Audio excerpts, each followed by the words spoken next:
अवसर नेबा परे अश्विनी को किए करथिले कॉल। ऑस्ट्रेलिया विपक्ष तृतीय टेस्ट पर रवि अश्विन अंतर्जातीय क्रिकेट को विदाय देइछंती।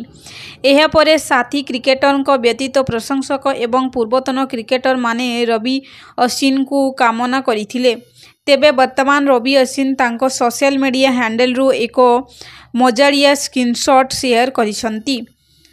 यह व्यतीत से स्क्रीनशॉट सहित एक मजाड़िया कैप्शन लिखिंट। वास्तव में रवि अश्विनी स्क्रीनशॉट रे सचिन तेंदुलकर एवं कपिल देव को भली किंवदंती मानकर नाम अच्छी रवि अश्विन कैप्शन रे लिखिंट। जदि 25 वर्ष पूर्वे केही मते कहिथिले जे मोर स्मार्टफोन अच्छी एवं मोर कॉल लॉग एहीपरी देखा जिवो तेबे मोर हृदघात होइथांता। यह परे रवि अश्विन सचिन तेंदुलकर एवं कपिल देव को धन्यवाद देइछंती। रवि अश्विन को पोस्ट सोशल मीडिया रे दिन को दिन भाइराल हेबारे लागिछि।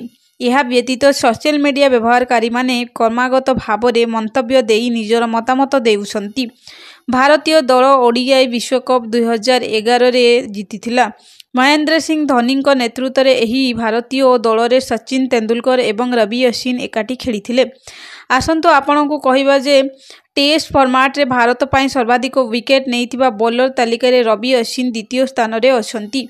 भारत पाई 106 टेस्ट खेलिथिबा रवि अश्विन 577 बैट्समैन को बरखास्त करिसंती। एथि सहित टेस्ट इतिहास रे सर्वाधिक विकेट नैथिबा बॉलर तालिका रे रवि अश्विन सप्तम स्थान रे अछंती। अनिल कुंबले भारत पाई सर्वाधिक 619 विकेट नैछंती।